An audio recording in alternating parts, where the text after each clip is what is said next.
Hello and welcome back to the Watford Way and another match preview. It seems like the matches are coming thick and fast lately.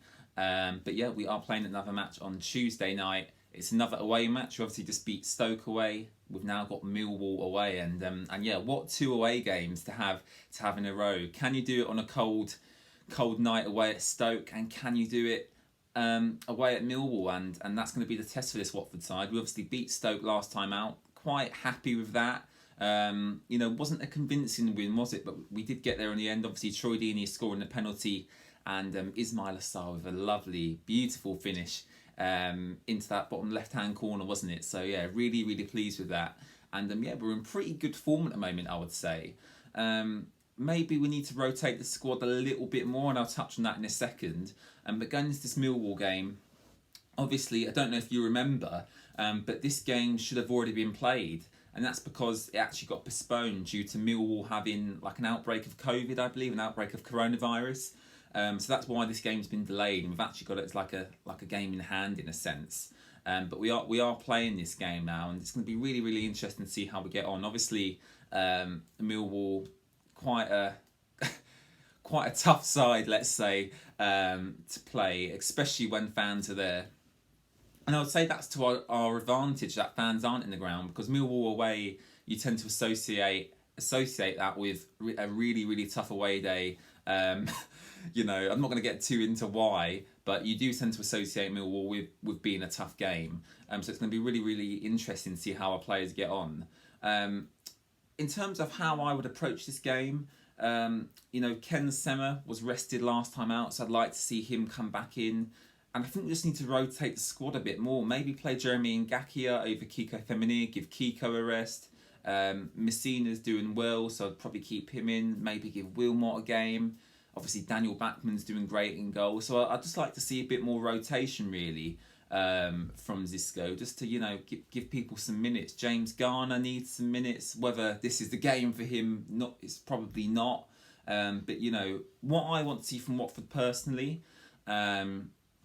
and I'm sure you're all going to agree with me on this point, is that have we really consistently in a game this season, have we dominated the game? Like, have we actually dominated a full 90-minute game? And I don't think we have. I think Preston, we beat them 4-1, wasn't it? But that wasn't really like a comprehensive win. That was just us being clinical with the chances we got. So for me, Millwall currently 16th in the Championship. I've looked at their form. It's quite mixed. Couple of losses in there. They just lost their FA Cup tie, and yeah, it's gonna be really, really interesting. They're in mixed form. We're in good form, and yeah, I'm just really, really excited for it. I love playing like the Tuesday, Saturday, or like Sunday, Wednesday games. I really do enjoy it. So it's going to be really, really interesting. Now, how I would line up, I'm gonna go through my starting 11 now, and this is how I would approach the game. Because Xisco, again, he changed it up a little bit last time out. Ismail Assar started the game out on the left, which was a little bit confusing. Tom Cleverley went out to the right. That didn't really work against Stoke, so after about 20 minutes, they kind of did switch. Sarr went back out onto the right, which is obviously his natural position on that right wing.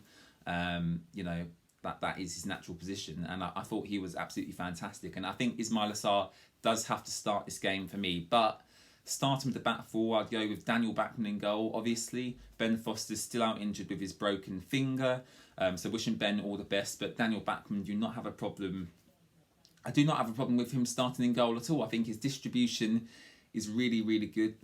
Maybe at times he panics a little bit, but that's understandable, obviously, because he's just been given this, a huge opportunity to establish himself in that first team spot.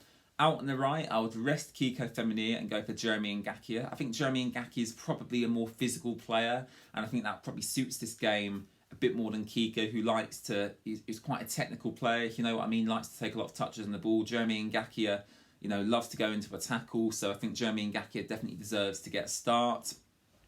Probably rest Francisco Sirielta as well. I'd probably go with the as a centre-back partnership, William Troost-Ekong and Ben Wilmot. We've seen them play together before, and I'd definitely give Sirielta a rest because he has played really, really well, and I think he definitely deserves the game off. And at left back, I would probably go with Adam Messina. Obviously, we don't really have any other left backs at the club. So it's kind of going to be a little bit difficult to, you know, rest and rotate Messina. But I think with Messina, what you can do is you can start him every game. And then if we are winning quite comfortably, then you can take him off and give him a rest for the rest of the game, rather than dropping him from the start and then, you know, risking a poor performance from a player who deputises in that position. So I'd go with Adam Messina at left back. In midfield, it's got to be Will Hughes, hasn't it? I think Will Hughes, you know, for me, Will Hughes is instrumental to us going back up to the Premier League this season. I think it was a real shame that he spent such a long time out injured. You know, like Jeremy Ngakia, as I mentioned, Will Hughes loves to get into tackles. He loves to break up play. And against a strong and tall Millwall side, I think that's exactly what we need.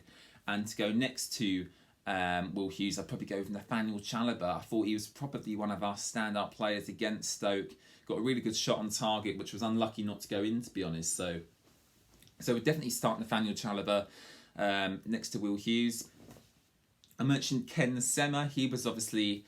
apparently Zisco said after the Stoke game that he was rested. Ken Sema last time out, fully rested, dropped from the squad entirely. So obviously I'd like to see Ken Sema come back in on that left-hand side, give him a good run out.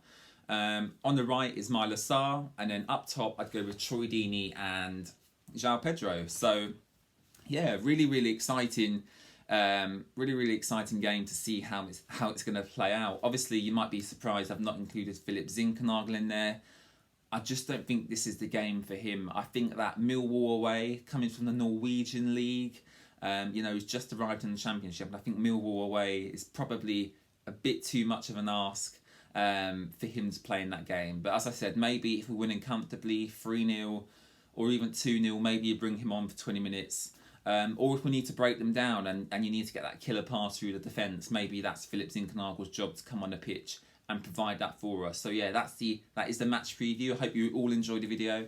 I hope you're all looking forward to the game as well. It's really cold here where I am. We've just had a lot of snow, so I've kind of been out in that, having a wander around. And yeah, I hope you're all obviously staying safe. Hope you're all doing well. And make sure to like, comment and subscribe on the video, and let me know your score prediction in the comments. We'll be back after the Millwall game to give you all the match reaction, our thoughts. Adam will be back hopefully with a match review. And yeah, hope you enjoyed the game, and I'll see you in the next video. Thank you very much for watching.